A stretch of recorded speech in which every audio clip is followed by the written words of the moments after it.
Hello there, and welcome to another episode of Let's Chat. I'm Claire Sands, host and blog writer of the Silent Why podcast, and today we're discussing what a grieving brain looks like with Mary Frances O'Connor, a renowned grief expert and neuroscientist.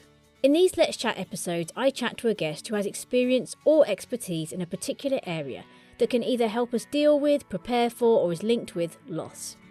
And through them, I'm building a whole toolshed of equipment to help us face and get through loss and grief. So at the end of every episode, I ask our guest what sort of tool their subject is, and then I add it to my shed. In February 2022, Mary released a book called The Grieving Brain, The Surprising Science of How We Learn from Love and Loss, where she shares groundbreaking discoveries about what happens in our brain when we grieve, opening up new areas of understanding around love, loss and learning. All my kind of subjects, so you can see why I just had to reach out to her. Mary Frances brings a new perspective to loss, the part love plays in grief, why going through love and then loss is still better than not loving at all, and the distinction between grief and grieving. As she chats from a viewpoint that we haven't really tackled yet on the podcast, science. So grab a cup of coffee or a herbal, smelly tea or whatever your drink of choice is, and chill out with me and Mary Frances O'Connor as we chat Grieving Brains.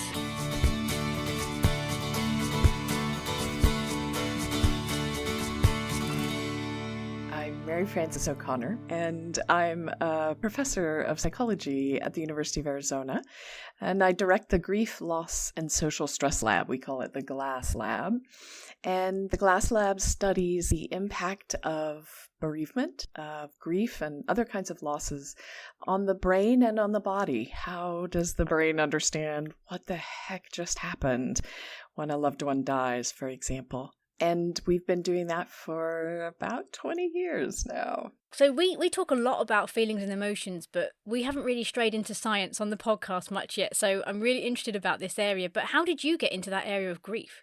Well, I've been fascinated since the time I was an undergraduate about how is it that the brain, which is this mush of gray matter, how on earth does it understand, does it encode relationships that we have in the world?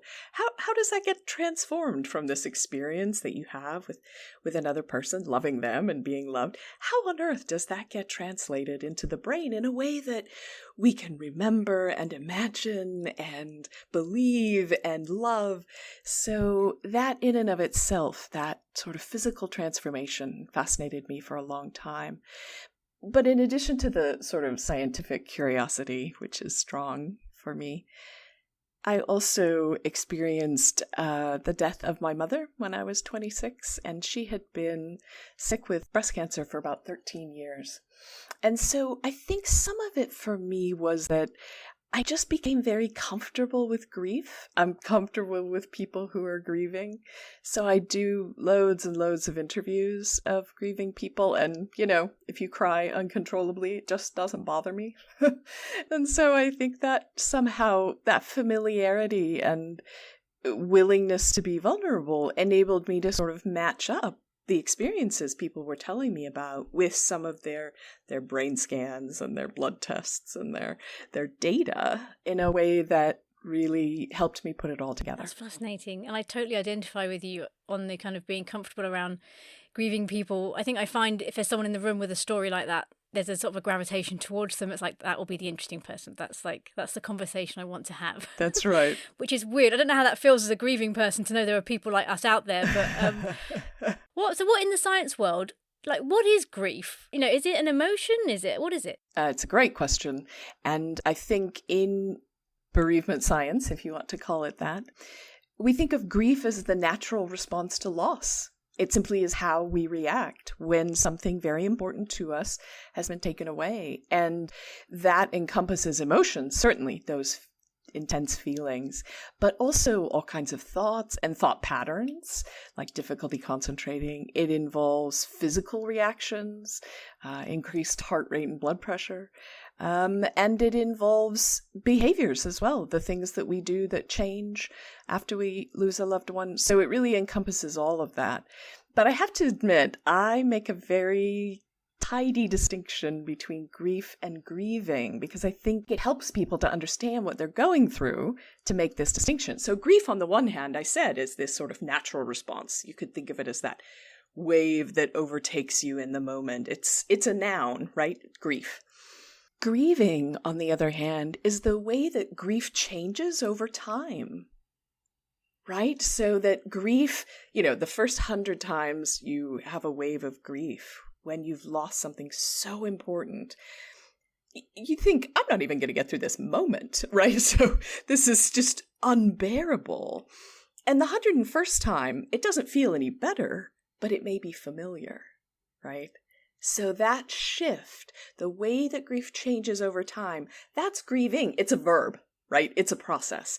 And so the reason I think that's helpful is because grief is just a natural reaction to loss. So we're human beings. We're going to feel grief for the rest of our lives, right? It doesn't matter how long it's been. If in that moment, my sister's getting married in the fall, and I know on that day, she and I are going to be overtaken into a puddle of tears at some moment because our parents aren't there. And that's just grief, and that's natural. And it doesn't mean there's been anything wrong with our grieving in the years leading up to that moment. There has been change over time. It's a different experience now than it was 6 years ago, And so I think knowing that you will experience grief, but that it will come less intensely and less frequently over time, even though in the moment it will be intense, I think can be helpful for understanding what's happening to you. So can you see it on the brain? Well, when we study grief in the neuroimaging scanner, right, just like you would have an MRI on your knee or your heart, we can do it on the brain and look at activity patterns in the neural structures of the brain. What's important to know is we're always doing that at a group level. So we're looking at averages of how a group of people who are bereaved might respond, say, to the photograph of the loved one that they brought us who's deceased. How do they respond to that photograph differently than, say, a photograph of a stranger, right? So in both cases, you're using visual processing, for example, but there are specific regions that are associated with grief. And that we do see, but it doesn't mean that as an individual, you can walk in and we would be able to say, at this moment, I see from your brain activity that you're experiencing grief. We see general patterns. That might be useful, I think. If you could see, am I really grieving this? Have I dealt with this? Can you just tell me what's on my brain? Right. Yeah, I think it's interesting because, with some really fancy work, you can sort of determine if the person is thinking about the deceased. Now, this requires the person to sort of help to train the neuroimaging scanner. So you do a bunch of scans where the person says, now I'm thinking of them and now I'm not. And so under those circumstances, we could determine for an individual with some, maybe 60% probability. But, grief is such a broad feeling and set of reactions. It really involves a lot of different parts of the brain, parts about memory, parts about emotion, but also emotion regulation. So sort of the salience, the painfulness of grief shows up. So lots of different brain areas are involved. Does that brain, a grieving brain, look different in any way from a brain that is not grieving and completely happy? And no, not does it look, is it functioning differently, I guess is the question. I think that's a great way to put it, because it isn't that there's some, hole in the brain or something, right? When tears coming out of it. Right. But the functioning means that we can see different patterns, right? So those patterns, we can tell if there's a distinction between the group who is experiencing grief and the group who is not. And to some degree, even distinctions between people who are experiencing really severe or disabling grief versus those who have also experienced loss, but are, there's been grieving change over time. They're sort of adapting more resiliently. We can see some differences there as well, which is pretty fascinating. Yeah, I bet. I almost wonder if there's ever a point when we're not grieving, because all the losses we're looking at, there's so many and they're so big and small all the time. Yes. Is there such a thing as a brain that's not? Right. No, I think that's a great example. So I think that, as I said before, we'll always have grief, right? These sort of discrete moments, even intense discrete moments of grief. But there also isn't an end point to grieving, just as you describe it. So here's the analogy I sometimes make that I think sort of lighthearted, but I think makes the point. So I'll say to people, when did you get over your wedding day? Because that doesn't make any sense. What do you mean? Well, losing a loved one is the same thing, right? It just changes who you are. It changes what you understand about the world. It changes what you understand about relationships, and to some degree, even what you understand about yourself. And so those changes don't end. It's a matter of how does that knowledge fit into your life now? So sometimes I say, grieving can be thought of as a form of learning, right? And learning never ends. You just continue to understand differently as your life evolves to understand what you have lost, what you've experienced differently. It's funny how we sort of expect happy things to last. Yeah. And not the other way around. Yeah. It's an interesting differentiation. Yeah. So what happens if we don't deal with grief? What happens if we just push it down and carry on? Is that detrimental to what's happening in the brain? It is. So I like to make a distinction, I think you will appreciate this, but I think of us as needing what I call a big toolkit of coping strategies. Perfect. Yeah. And the reason that I bring that up is that there are perfectly appropriate moments to be in total denial or just suppress how you're feeling, right? So I give the example, if you're at your daughter's football game, you may just decide, you know what? For the next 45 minutes, I'm going to pretend nothing has happened. Everything is fine. I'm just going to cheer for my daughter, and that's all that's happening in my world. And so that is total suppression, potentially. And in that moment, that's okay, right? That's very appropriate to living the life that you're now living. But what is problematic is if that's the only tool in your toolkit, if every time you feel grief, you think, well, I'm just not going to feel that right now. The trouble with that is it doesn't allow us to understand, to really learn what has happened. And that means often that then it just keeps coming back, right? It keeps popping up. And in order to process grief, to understand the loss that has happened, we also need to, feel that it was painful or is painful, and to connect with other people for support, for example, or to even just understand what does it mean to be who I am now. Like, I use the word daughter to describe myself, right? But that word daughter implies two people, doesn't it? All of our words that we use to describe ourselves. So spouse, right? Yeah. It implies two people. And so how do I even understand who I am now as a daughter if my mother has died, right? So all of these learnings, these changings, it helps to have lots of different strategies to learn. So is that sort of a scientific approach then? Because if there is science to this, then does that mean there are definitive answers and help and things we can do to maybe prepare for loss or deal with it when it comes? It's an excellent question. And I will say that it has become very clear that having what we call in, silly scientific terms, emotion regulation flexibility. Ooh, it's very romantic. Yeah, right? Okay. Which just means a big toolkit. If we have that flexibility, we know that people adapt better. So that, that piece of it is a scientific sort of fact. It's a piece of data. But I will say that we don't necessarily understand which strategies, in which moment, for whom, under what circumstances, right? It's not worked out that well. And there is even a bit of a debate just at the moment in the scientific literature, which would be very boring, largely, about sort of how much rumination is a problem, these sorts of things. So the important part about that is scientists are still debating and studying and learning new information all the time, just as we are about every topic. And at the same time, I think we're able to make some generalizations and also to see sometimes where we've swung too far in one direction in our advice.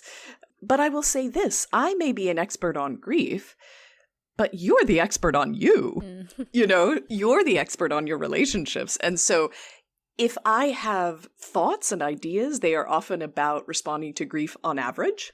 And you are going to be a much better judge of how to respond to your own grief and what makes sense for you. I've already, thought the amount of people we've spoken to about grief. I said to my husband recently, should I lose him in the near future?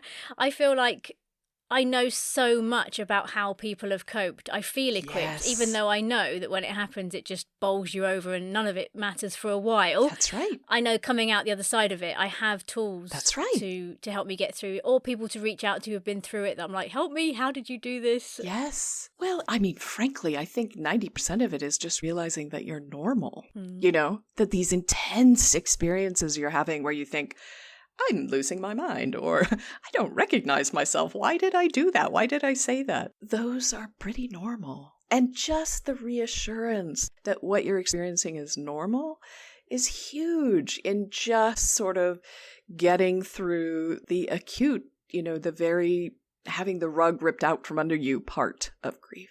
So I first came across you because a good friend of mine, she's a psychologist, she sent me an article that was interviewing you, and you mentioned in that, which was the title of it, you can't really study grief without studying love. And I noticed your latest book, The Grieving Brain, the kind of strapline, How We Learn from Love and Loss. So how does love connect with loss, and what sort of relationship do those two have together?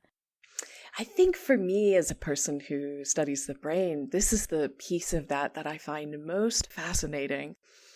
So we know some of this from animal research on loss, and then some of it from human research on loss.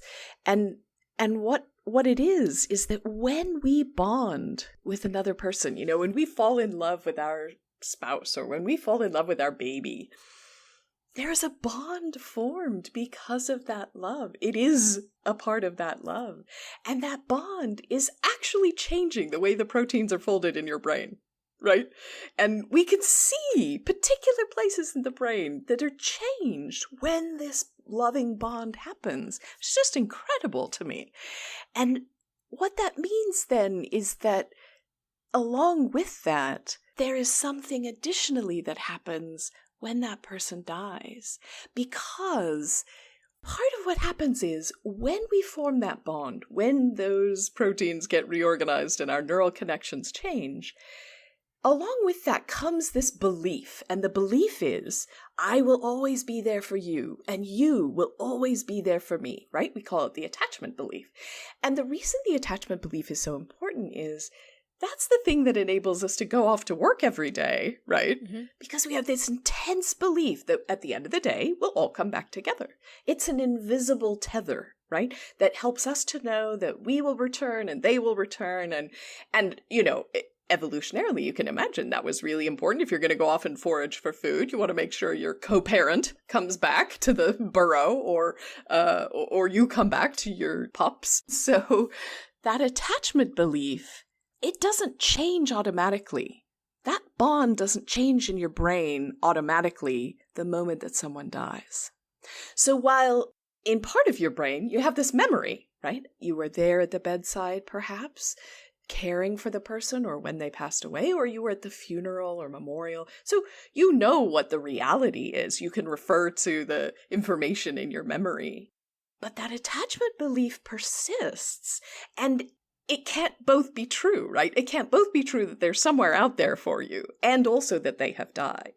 And I think these conflicting streams of information, which the brain has no problem holding on to, both of them, which is a bit of a strange thing, but is true. The fact that they conflict means that over and over and over again, we are coming to recognize, oh, this is why you pick up your phone to text them, and then you realize that they've died, right? Or you see something in a store and you think, that'll be perfect for their birthday. Oh, they won't have another birthday, right? So there are these two parts going on at the same time, and the conflict between them, causes a lot of emotion. It's very stressful and very painful to realize over and over and over again that they've died. And also, I think, helps to explain why grieving takes so long. When I have a class of students, I know where they all sit in that, in the fall semester and, who's here and who's there, what their name is, who has a brother, etc. Well, after the class ends, it's not like I expect them all to show up in spring semester, right? Yeah. I just learned that automatically. They leave the classroom and I never expect them to show up again. Well, attachment doesn't work that way. You always expect them to show up again. Do you see what I mean? Yeah. So it takes a long time to learn to predict their absence instead of their presence. So there's something in me hearing that thinks, wouldn't we be better off trying not to attach to anybody?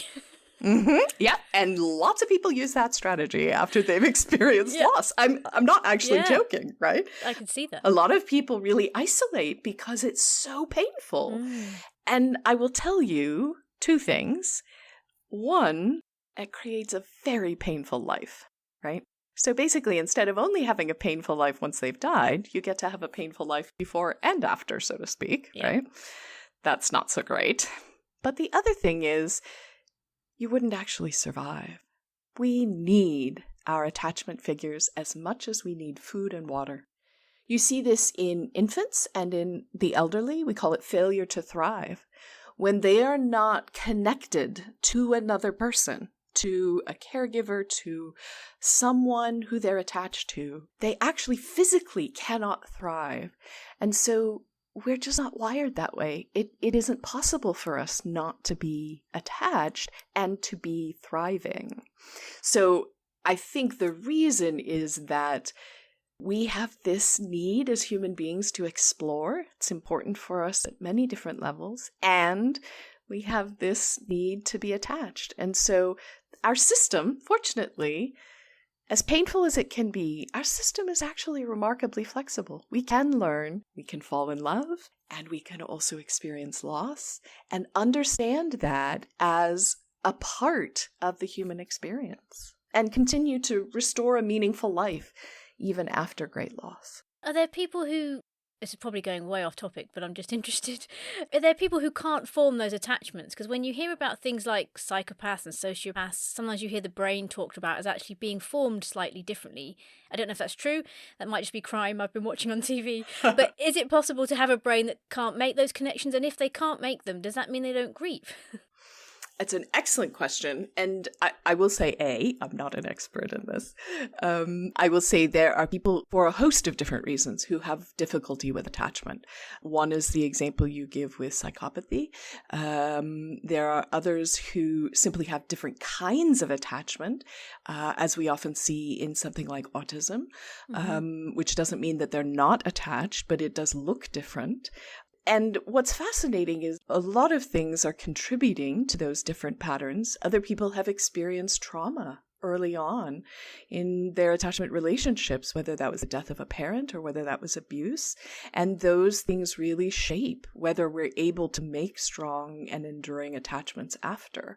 So I would say that there are many contributing factors to the strength and type of bonds that we make. It's part of what makes us all unique. But there are differences that we can even see at the level of the brain that do show differences between different groups of individuals who may have different patterns than others of us. Yeah, it's fascinating. Are there areas of grief that just baffle science? Oh, many. The study of grief is really in its infancy, honestly. I make it sound, I think, very accessible and we have all the answers. And part of that is because I really want to get the information that we do know into the hands of people who could use it, into your hands, into the hands of your listeners. And one way that scientists have to learn how to do that is to not go into quite as much nuance. All those debates that we're having in science, at the end of the day, they're not as important as conveying that we do know a lot and we can use that information while simultaneously saying there's a lot we still have to understand. There's a lot we still have to learn. For example, in neuroimaging, we have a lot of studies now, which I find it amazing to have said this. I did the first neuroimaging study of grief in 2002, published in 2003. Wow. And I don't think I ever thought I would be able to say there are a bunch of studies now of people who are experiencing grief. But we have less than a handful of studies of grieving, where we look at the same person more than once and see what's changing across time. So you see, there's an example where we don't actually know very much at all. It would be really interesting to just see if people are raised in a certain way, are they more predisposed to cope with it better than others, and all those kinds of things. That would be a really interesting area. Yeah, I can see now why you got into this. And why I've stuck with it so long. Yeah. So how does medication interact with that? Because obviously a lot of people who are grieving might end up on maybe some form of antidepressant or something else. How does that affect, hinder, partner with the brain? This is such an important question. And I will say this is one of the I think this is a great example of where science has really genuinely helped us. So there have been some studies of people who have what we might call prolonged grief disorder. So people who are really struggling with disabling grief. Those waves of grief haven't changed over time, and they're really preventing people from getting dinner on the table or getting their kids, birthday parties or these sorts of things. So what we know is that there are targeted psychotherapies that can genuinely help people who are very stuck in this type of disabling grief. And that can be true even years after the death has happened.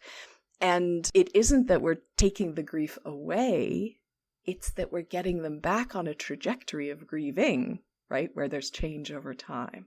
And so in one of those randomized clinical trials, they also included antidepressants to see, what was going to be most effective. Was it when you put them together, where you just have one or just have the other? And we have a really clear answer now that antidepressants do not help with yearning. And yearning is essentially the core of that type of grief, right? Antidepressants did help people who also had depressive symptoms, right?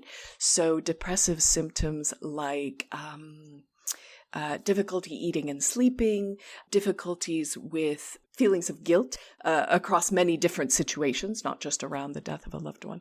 Those other types of symptoms of depression were helped by the antidepressants. But the experiences of grief, the yearning for that person, was not changed. And so we know now, at least as we stand today, psychotherapy is the frontline treatment, and that there is a difference between grief and depression, even at a sort of neurological level. The other medication that people who are grieving are often prescribed are sleep aids. And I'll say that we have pretty clear evidence now that sleep medication does not help. It doesn't help the grief symptoms themselves. And although it may help the sleep symptoms temporarily, the issue with grieving is that you suddenly have to learn again how to fall asleep and how to wake up without this person in your life. And that is a huge adjustment, and that is going to take a long time to adjust to. But if you add another piece, so you add in a sleep medication, you're still going to have to adjust at some point to that medication not being there. So honestly, it appears from research that it is better to simply learn to adjust. And one of the best ways we can sort of reset our circadian rhythm is by setting the alarm at the same time every morning, sort of resetting ourselves, because you can't force yourself to go to sleep. You can't force yourself to get up, right? And so that's one example of how it really is an adjustment process. And we want to support people, but try not to interfere with that adjustment, even while it is very painful. As I've learned more and more about grief over the last year or so, I'm becoming increasingly aware of how little medical professionals, not all of them, would be aware of the impact of grief. And even I remember about 5 or 6 years ago, I was in a workplace and a girl who was in her early 30s, her brother died very suddenly, and she was off with grief, bereavement kind of leave. And then I remember I was part of the HR department and I saw her sick notes coming through from the doctor, and eventually they arrived through and they'd moved from just the bereavement across to depression. I felt like it had been labelled too early and too quickly. Yeah, I will say that it is possible to have depression after the death of a loved one, absolutely. But I will also say that it doesn't mean that we can't provide treatment. So it is true that we do not diagnose prolonged grief disorder until a year has passed, but that doesn't mean that we can't provide psychoeducation and skills and support even in that first year. On the other hand, you're absolutely right. So there's been a lot of debate about using a disorder, using a label for prolonged grief disorder. And while there's a lot of nuance there, and I think it is part of a larger debate of how we deal with stigma around mental disorders in general, I will say that by creating this label that enables us to see this 1 in 10 who are really disabled by grief, what it means is that suddenly all clinicians have to be trained. I will tell you, as a clinical psychologist, I never received a single lecture on grief. In 6 years of training, not a single lecture on grief. And that is true for psychiatrists, it's true for GPs. And now that there is a diagnostic category, what it means is they have to be trained in what grief looks like in general in order to make a distinction between that and disabling grief.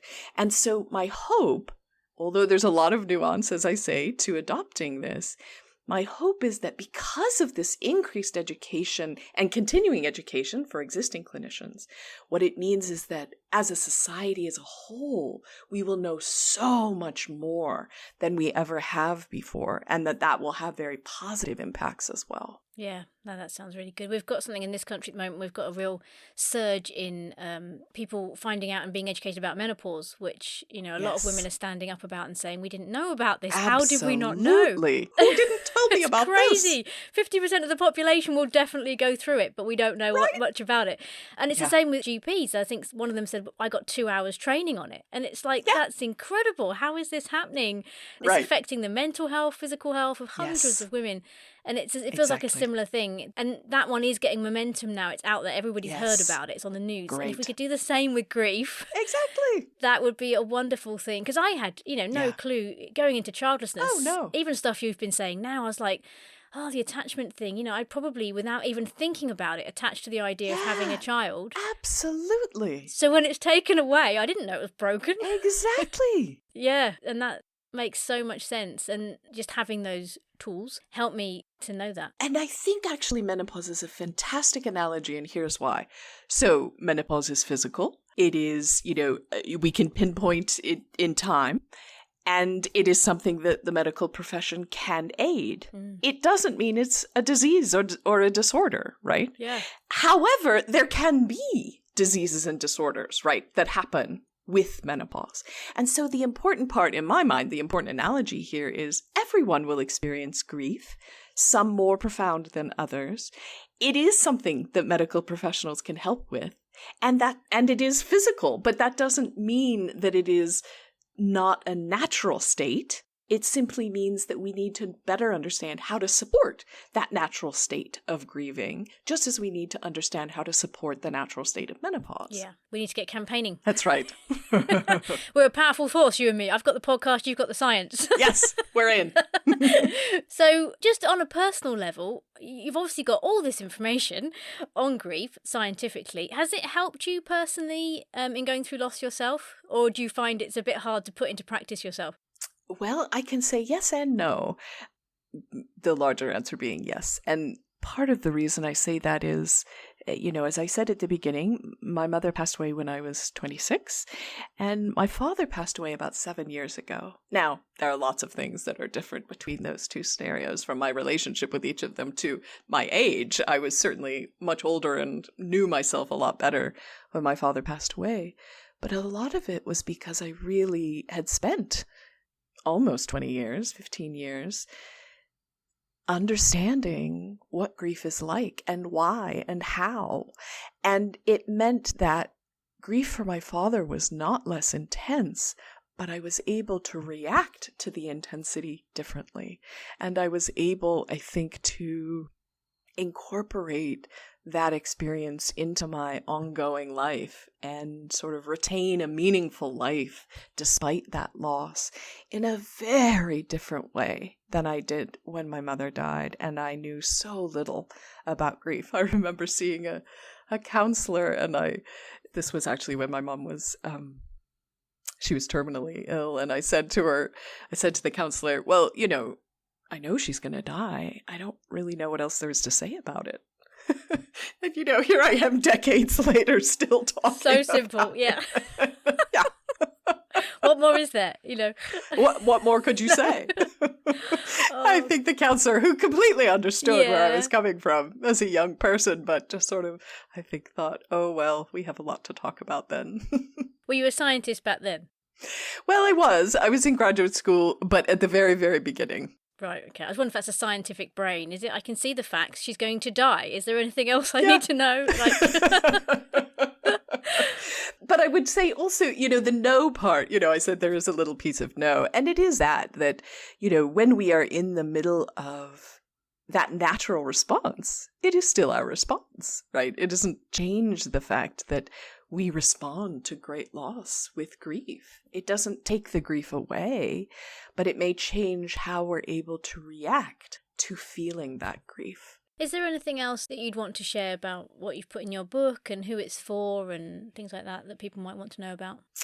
I think, the book it does describe a lot of science, but what I'm told by readers is that it is really meant for everyone. You aren't supposed to have any background in neuroscience or anything in order to understand it. And a lot of that is because of all the examples that I use, but also just, the way I guess I describe things. So we were chatting about what's going on in the brain as a useful tool to help people preparing for loss and going through loss. So if I went into the shed and I picked out a tool that represented the science behind grief in the brain, what kind of tool would it be? The visual that comes to me is a set of shears where you're sort of snipping your way out of those vines, all those tangled vines. But you can snip them away. You can step out into the garden and clear them away. And so I think a way to describe that would be not getting stuck in thoughts. And in particular, the would've, should've, could've thoughts. So these are those thoughts that just go round and round and round in your head. And especially early on, they're very natural. It's, oh, if only I could have gotten them to the hospital sooner, or the doctor should have run another test, or if only they would have known the train was going to be late. All of those stories that we tell in our brain. Our brain is uniquely capable of coming up with an infinite number of these. But the trouble is, if you think about it, each of those stories ends in, and then my loved one lived. And of course, your loved one didn't live. And so to live in the present moment is to be aware of the painful reality that they're not with us. And so to get stuck in those stories means that you're also not fully participating in the present moment with all its pain and suffering, but also with all its love and joy and connection. And so I think not getting stuck in the would've, should've, could've would be the tool I would add to the shed. Well, there you have it. I now have another set of useful shears in my tool shed to help us snip our way out of thoughts that aren't helpful and can entangle us. My shed is filling up nicely. Thank you, Mary Frances, for your time and opening up a new area of love and loss that very few people will have heard about or touched on. If you'd like to find out more about Mary Frances and her book, The Grieving Brain, visit maryfrancesoconnor.com or visit the show notes. The paperback of her book actually comes out very soon in early February 2023. And to see a full list of other Let's Chat episodes and topics that you might want to listen to, visit thesilentwhy.com/Let's Chat. Thanks for listening to the Silent Why podcast. If you've got a subject you'd like me to chat to an expert on, please get in touch via our social media or the website or on our email, thesilentwhy@gmail.com. And let's chat.